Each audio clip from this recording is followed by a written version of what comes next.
Hi! Welcome sa isa na namang episode ng Kung Ano Man 'To. At para sa episode na 'to, usapang panaginip. Let's talk about dreams. Hindi yung dreams na pangarap, dreams as in yung kapag natutulog ka. Kasi I have a few dreams na baka interesting para sa inyo, kaya let's jump right into it. Kung I'll probably be releasing this by Monday. So if you had a long day, I feel like this would be a great episode for the bedtime. Yung tipong pakikinig ka sa podcast, tas nag-i-scroll ka sa Pinterest or nag-i-scroll ka sa Twitter or X na tawag nila ngayon eh. Pero Twitter pa rin ako, syempre. I mean, I think lahat naman tayo, Twitter pa rin yung tawag doon kahit na X na yung pangalan. Basta Twitter ka, X. So, let's jump right into it. Una, bakit nga ba tayo nagkakaroon ng panaginip? Well, bakit nga ba? We usually have dreams at night at saka hanggang ngayon hindi pa rin alam ng mga scientists kung bakit nga ba tayo nananaginip. Some think na it's brain activity and may mga tao na naniniwala na dreams are versions of you in another life. Do I think that that's true or not? Well, I'm not totally Xing it out kasi it can be possible na gano'n nga yung panaginip. It can definitely be true, and who knows? Maybe the dreams we have are versions of us in another life. It would have been cool, but it would have been sad kasi if that were true, since most of my dreams are pretty fucked up, then I guess other versions of me are fucked up as well. So, simulan na natin with the suicide story. Trigger warning, kung hindi ka komportable with violence, blood, guns, and stuff like that, this episode is not for you. And ayun, if you're not comfortable with violence, this episode may not be for you. Or if you're not comfortable with horror and creepy shit, this episode is probably not for you. But if you like that shit like how I do, then let's keep listening. By the way, since it's Monday, by the time you're listening to this, I hope na your Monday wasn't hell. Pero wala namang paligoy-ligoy, diretso na tayo sa episode. So, the suicide story. I remember nasa Cavite pa ako noon when I had this dream and I was really struggling to sleep that time. I think inaatake ako ng insomnia. Around 1 or 2 na yata yun ng gabi. Tapos, naalala ko, nakapatay na yung lahat ng mga ilaw at yung tanging ilaw na lang na nakikita ko is yung ilaw sa poste sa labas. And hindi ako makatulog kaya bumangon na ako kasi medyo nauhaw ako. So, I got out of bed and then bumaba ako sa hagdan and then bumaba ako sa hagdan ng tahimik. Pero alam ko rinig ko yung mga crickets sa labas tsaka yung mga asong tumatahol sa kalye. Tapos umiinom lang ng tubig. As in nararamdaman ko yung tubig going down my throat and I felt refreshed. And then bumaba yung nanay ko para uminom din ng tubig. Uminom siya ng tubig and then nag-uusap kami, "Bakit gising ka pa?" Sinabi ko na nahihirapan kasi akong matulog. And then biglang bumaba si kuya, ta's may dala siyang baril. Natakot ako kasi hindi ko alam kung ano nangyayari like bakit meron siyang baril. Think it was a Glock 19 pa. And then without hesitation ay hindi, revolver siya. It was a revolver, yung may 6 cylinder yung cylinder sa may 6 holes for 6 bullets. Without hesitation, tinutok niya yung baril kay nanay and then bang! I could remember kung gaano ka-bright yung flash nung baril kasi it was pitch black and then yung ilaw lang ng ref yung nag-i-illuminate sa baba. And then my mother fell dead on me. And I remember getting on my knees and fucking not knowing what to do kasi her entire head was blown to bits and she was on my lap bleeding and I don't know what to do kasi what else can I do? she got shot by my own brother. And then there was blood all over the floor, there was blood all over the walls, tapos yung loob ng rep natalsikan pa ng dugo, and I could remember how warm the blood felt kasi it was fresh and it smelled like raw meat. And I was standing there not knowing what to do. I remember everything just stayed still for like a solid minute.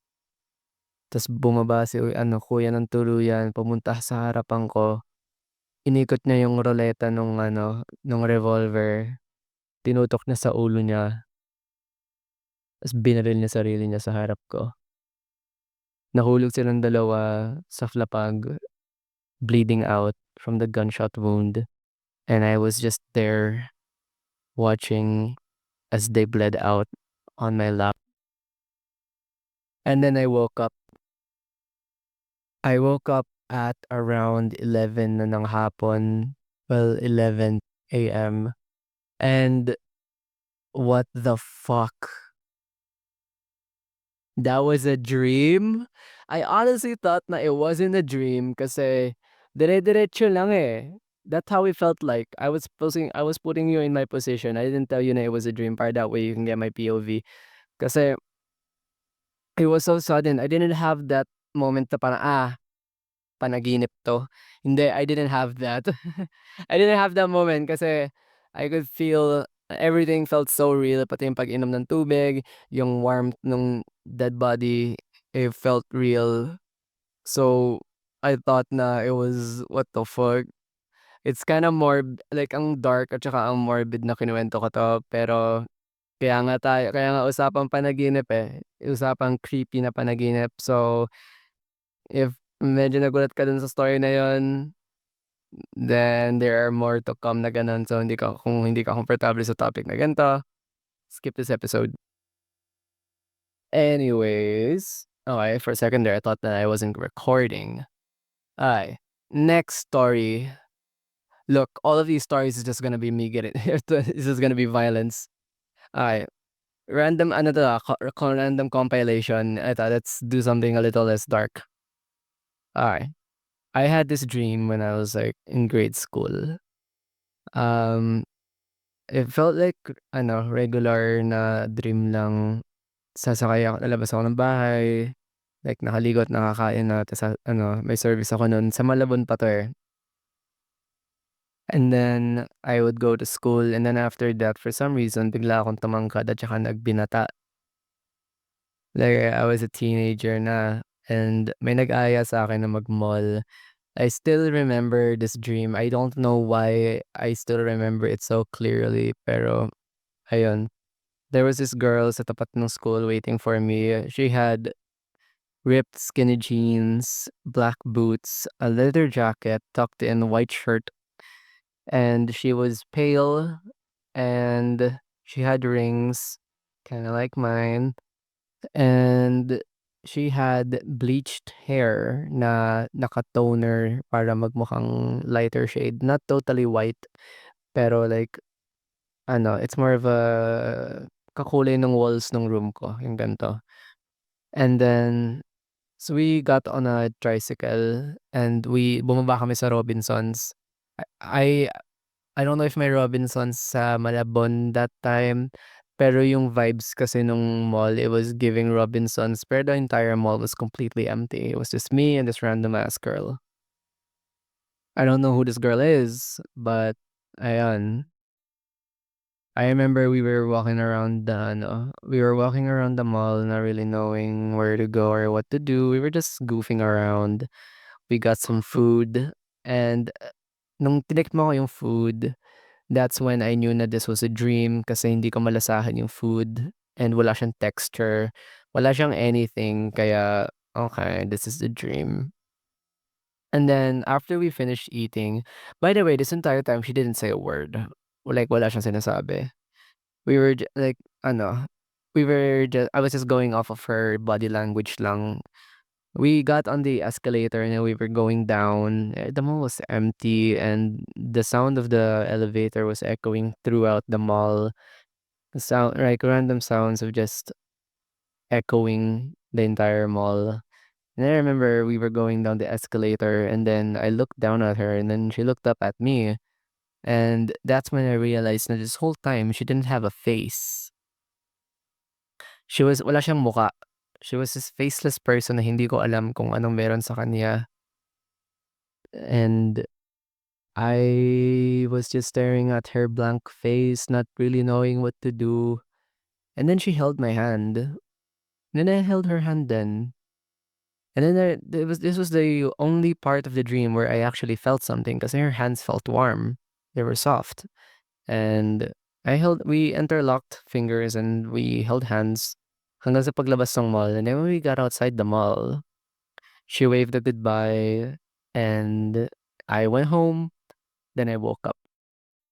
It's a very bland dream, pero I like kasi if you're a person that likes to speculate kung anong meaning ng mga dreams, I feel like you would have a fun time analyzing what that meant.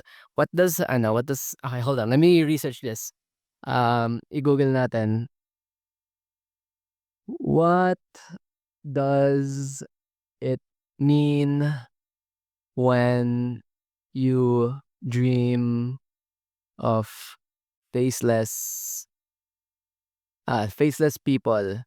Okay, according kay Google, a faceless person might signify a feeling of detachment or disconnection from someone in your life, where you cannot truly connect with them on a personal level. Ooh, do I have detachment issues? Do I? Well, hindi naman kasi ako hindi ako madali ma-attach. Pero 'pag na-attach attach ako. And then it takes a lot for me to leave. Pero like when something is like seriously, seriously off, I don't have I it's pretty easy for me to cut someone off when something is seriously off. Pero that's interesting. A feeling of detachment and disconnection from someone in your life. At that time, I wasn't dating kasi I was young. I was still a child. Pero ngayon, well, okay, let's look. Let me think. Okay, first relationship I lost interest and then I broke things off. I guess it could be about that. Second, a relationship, nagkaroon ng speculation na she was plotting to blackmail me. Sorry, this sounds so stupid, pero at that phase of my life, I had trust issues.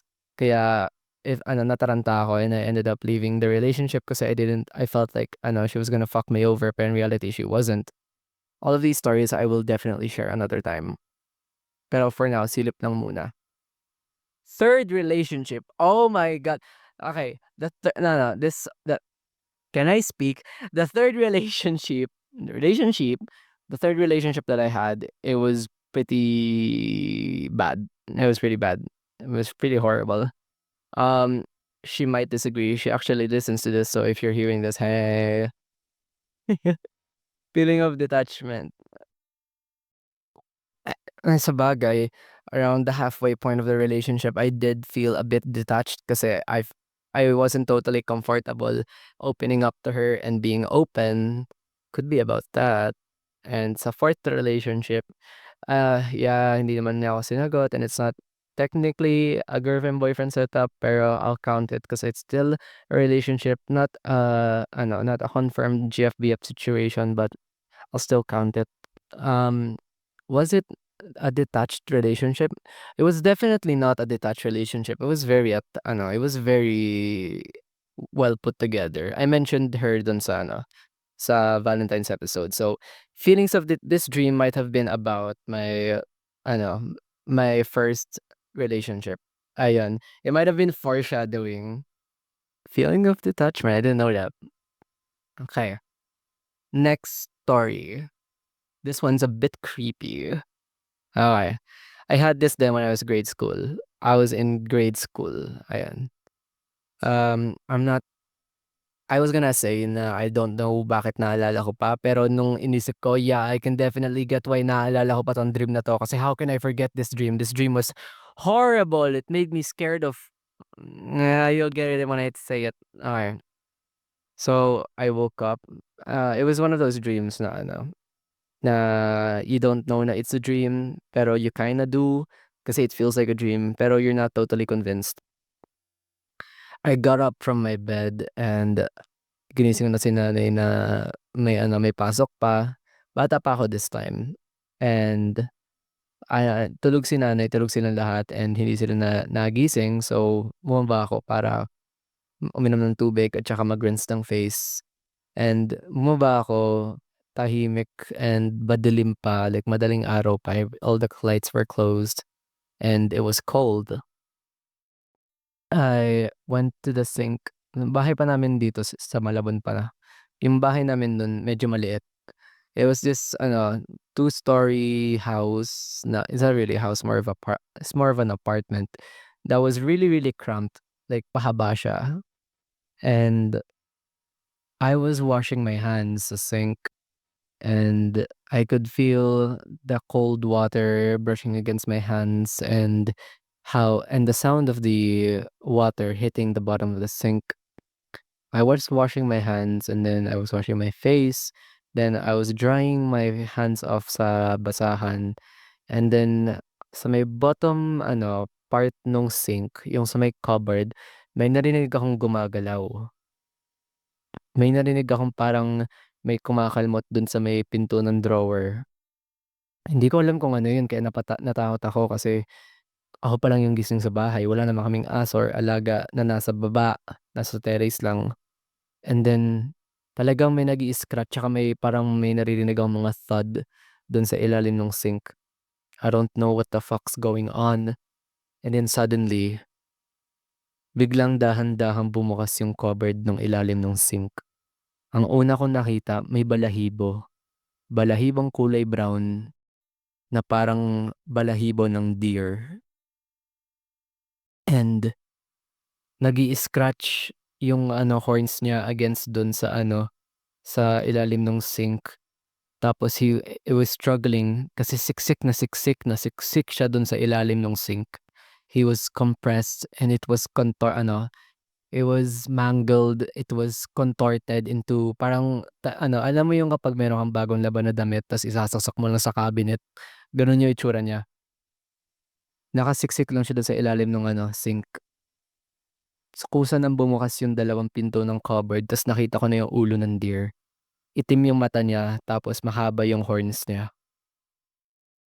Hindi siya nagsasalita o gumagawa ng kahit anong tunog. Ang naririnig ko lang talaga is yung katawan niya na gumagalaw sa ilalim ng lababo. Sinubukan niyang lumabas sa ilalim ng sink. Tas at this point, ang layo ko na sa lababo kasi natatakot ako. Dahan-dahan siyang lumabas sa ilalim ng lababo. Tapos naririnig ko na bali-bali na yung buto niya kasi halatang siniksik lang siya dun. Tapos nakakakilabot nung nakita ko na bali-bali yung mga buto niya, yung mga joints niya bali-bali. Tapos kusa niyang binabalik sa ayos yung katawan niya. Tapos nung nakaalis na siya sa ilalim ng lababo, ang tangkad niya. Yung ulo niya umabot na hanggang sa tuktok ng dingding tapos yung horns niya kumakaskas sa kisame. Tumayo lang siya dun and yung masagwa sa deer na 'to, akala ko deer lang siya. Pero nung lumabas siya sa ilalim nung lababo, tao pala siya, pero yung ulo niya deer, meron siyang buntot. Tas meron yung ano, yung paa niya hooves, pero yung kamay niya may daliri siya, kamay niya pantao. Could he be a Sagittarius pero deer instead of a horse? Ang tangkad niya and I was small that time kaya I was looking up at this deer person thing, whatever it is, and I didn't know what the fuck to do. And then tumapak siya palapit sa akin. And then dahan-dahan siyang naglalakad papunta sa akin habang kumikaskas yung horns niya sa kisame nung bahay namin that time. And then lumalayo ako, umaatras ako, pero habang umaatras ako, habang naglalakad siya papunta sa'kin, humahaba yung kwarto ta's hindi ko siya maiwasan. Talagang hinahabol niya na ako by that time, ta's tumatakbo na siya, tumatakbo na rin ako pero pahaba lang ng pahaba yung kwarto hanggang sa nahabol niya ako. Ta's naalala ko, hinawakan niya yung balikat ko ta's inuga niya ako ng napakalakas ta's nagising ako.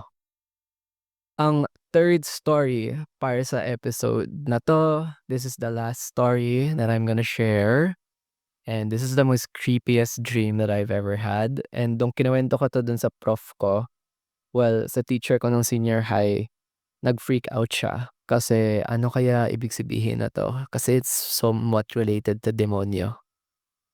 Okey. So, in this dream, nasa Cavite na kami and this was nung high school na ako, pre-pandemic era pero high school era. And yeah, kasi nung ano, bahay namin sa Cavite, it was this two-story house and yung kwarto ko maliit lang.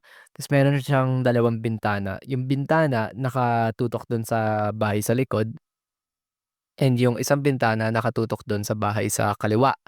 So, pader lang yung nakikita ko sa bintana sa kaliwa and yung bintana sa likod, kita ko yung bahay sa likod. Yung bahay sa likod, wala pang nakatira dun. Damuhan lang yung ano, like puro damo ta's may puno dun. And in this dream, I was also struggling to sleep that time. Pero I woke up and hapon na. Pero I knew na it was a dream kasi lahat naka-black and white, walang kulay. And tumingin ako sa labas, naka-black and white lang lahat. Walang tao sa bahay, chineck ko yung mga kwarto nila and nakaayos yung kama, walang kalat, like malinis lahat, pero walang kulay kahit saan man ako tumingin. And then, wala pa akong kinakain that time pero for some reason natripan ko maglakad sa labas. This was one of those dreams na mayroong script, yung kusa-kusang nagalaw yung katawan mo, may mga like yeah, parang nanonood ka lang as it was happening. Lumabas ako sa bahay namin tapos walang kotse kahit saan. Mga kapitbahay, walang tao din and walang hayop sa labas, walang mga aso, walang mga pusa, walang kotse, walang tao, walang kahit ano. And naglakad lang ako sa subdivision namin sa Carmona Estates. Pumunta ako ng Phase 3 and walang tao dun. Tinignan ko yung mga tindahan, bukas naman yung mga tindahan pero walang tao nagtitinda at saka ayun, walang kahit ano. Yung mga bahay dun na may kulungan sa labas, walang aso sa loob, walang kahit sino man kundi ako lang. Nilibot ko na yung Phase 3, Phase 2, Kinari, as in nilibot ko na lahat ng mga phase ng subdivision. Ang tagal kong nilakad nun pero hindi ako napagod. And talagang ano, ang tagal nung moment na yun kasi naglakad talaga ako ng ganong katagal. And confirm na kahit saan ako pumunta walang tao or hayop or kotse. Ang clear lang nung streets, walang kahit ano. And then napapahinga ako nun, umupo lang ako sa sidewalk and tumingala ako sa taas. Tapos nakita ko na maulap madaming clouds tapos pababa na yung araw ta's maggagabi na. Kaya sinabi ko, "Sige balik na ako sa bahay." Naglakad na ako pauwi tapos walang kahit ano pa rin. Nung pag-uwi ko sa bahay, binuksan ko yung ilaw, tapos may black na pusa sa sala. Yung pusa na 'to hindi siya ordinaryong pusa na maliit. No, no, no. Sobrang laki niya. Ano siya, nakabola siya. Alam mo yung kapag naglo-loaf yung mga pusa. It was a black cat with huge eyes. I don't know if they're yellow or not kasi nga black and white. And then sa sobrang laki niya, abot niya yung dingding nung bahay. As in yung back niya, it was against the kisame na, the kisame. So, ayun. Pero hindi ako nagulat for some reason. Tinignan ko lang yung cat ta's tinitigan niya ako ta's yung mata niya nag-widen kasi nung pagpasok ko paslit pa yung eyes niya pero when the cat saw me lumaki yung eyes and I gave the cat a little pet on the head, and then it was just there. Then umakyat ako sa kwarto ko and humiga ako sa kama pero may narinig akong mga gumagalaw sa damuhan dun sa may likod, sa may kapitbahay. And then inisip ko na could there finally be someone living in this town other than me? Yung first ko nakita na other than me is yung pusa. Could this mean that somebody else is outside? Chineck ko yung window and I peeked to the backside of our house just to see if the neighbors are there. And what I saw wasn't the neighbors. Nakakita ako ng mga taong nakaputi na cloak. Taklob yung kanilang mga mukha ta's may butas yung tela para makakita sila. And nakabilog sila dun sa may likod. Tapos may nakaukit na star at saka bilog sa lapag. Alam niyo na kung ano yun. And then may mga kandila na nakasinde dun sa may damuhan na nakahugis bilog din. Tapos may isang tao doon na ano, meron siyang sash sa shoulder niya. Tas hindi ko alam kung ano yung symbol na yun, pero may symbol siya.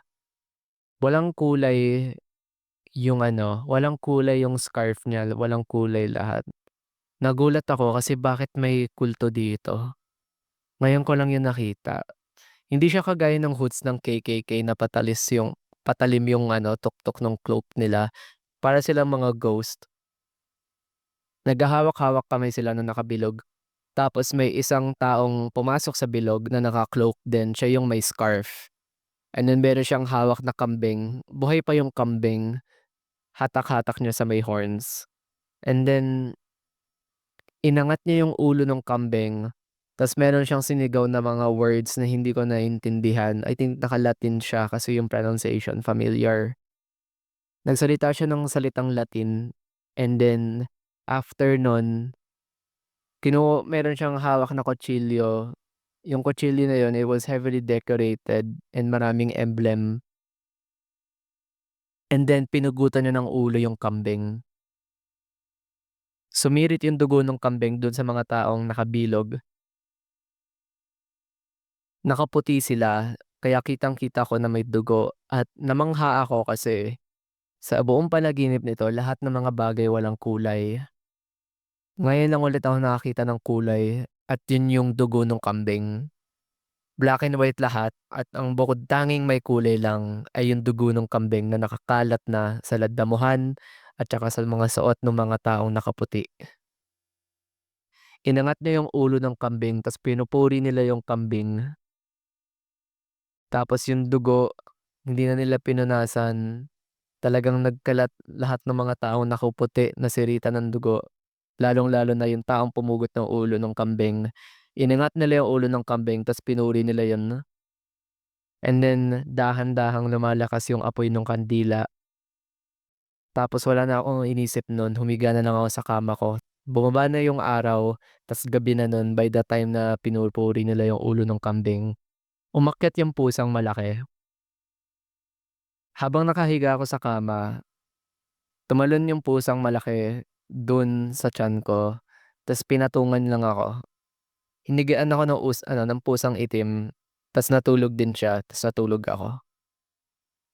Ta's payapa akong nagising mula sa panaginip na yun. And then lagi ko iniisip, ano kaya ibig sabihin nung dream na yun? Could it be na I was cursed? Bakit ba ako hinigaan ng pusa? Ano ba ibig sabihin nun? What could it mean? I guess we'll never know. And then after that dream, I had that dream nung high school. And then nung senior high, a few years later, may mga taong binili na yung bahay sa likod. And then pinutol nila yung damuhan, ta's pinasementohan nila yung lapag. Tapos yung punong nandoon nung nakaraan, pinutol nila. Kaya ang init na sa kwarto ko, oh my God. Pero ayun, may taong bumili ng bahay ta's nag-move sila dun. I'm pretty sure na it was a few people. And since they moved, I've always wondered, could they be the people na nakaputi? Puwede bang sila yung mga taong nakaputi? Kaya ano kaya ibig sabihin ng dream na yun? Let's find out. Search muna natin bago natin i-end yung episode. Okay. The white garments symbolize purity, innocence, and spiritual transformation. Ooh. Spiritual transformation. Could it be a positive dream? What does it mean? Okay. To dream of giant black cats. Okay. Since ancient times, the dream meaning of black cat has been a bad omen, with many people still avoiding one every time they see it. However, it is theorized by some that to see a black cat in your dream indicates that you are experiencing fear in using your psychic abilities and believing in your intuition. So it means na nagdududa ako sa intuition ko? Not really, kasi I think malakas na kasi yung intuition ko, tsaka malakas ang tiwala ko sa sa vibes. Okay, last one. What does it mean to dream of satanic rituals? Okay, here we go. What does it mean if you dream about rituals? Ang sabi ni Google, attending a ritual in a dream, hindi ako nag-attend, can be a way of exploring habitual behavior in an objective way. This symbol combines the idea of sacred, or how we are giving something an eternal importance in a way that may not be healthy. Ooh, interesting. Could the dream be a sign na I need to get more in touch with my spiritual side, or is something calling me from the spirit world? Could it be a certain spirit or someone trying to tell me to do a certain type of ritual in that exact same spot? Could it be a sign that the people that moved in from the back from the back house are satanic? Who knows? Pero if you have any ideas what do these dreams mean, feel free to share them on the comment section. And kung meron pa kayong mga panaginip na gusto nyong i-share, share nyo sa comments. I wanna see kung ano mga panaginip na naranasan nyo.